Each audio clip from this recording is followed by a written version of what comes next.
Bibili ka ng bahay na bago. Itikom mo ang iyong bibig. Bibili ka ng sasakyan o auto.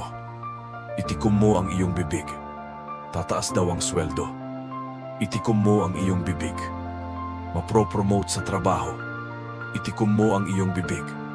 Magsisimula ng negosyo. Itikom mo ang iyong bibig. Mag-aaral ng panibago. Itikom mo ang iyong bibig. 99%.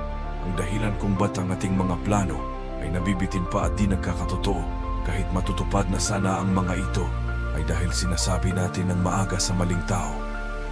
Mali ang lugar, mali ang oras, mali ang tiyempo. Mali na ibahagi ang lahat ng ating mga balak gawin.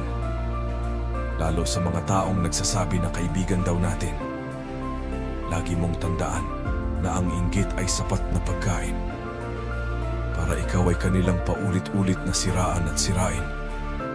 Kaya naman, itikom mo ang iyong bibig.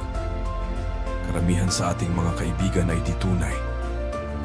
Gustong makita tayong nagtatagumpay, pero hindi kailanman mas mahusay sa kanilang mga narating sa buhay. At minsan kahit mga kamag-anak pa mismo ang may panibugho at inggit na sekreto. Pero ito ang laging pakatandaan mo.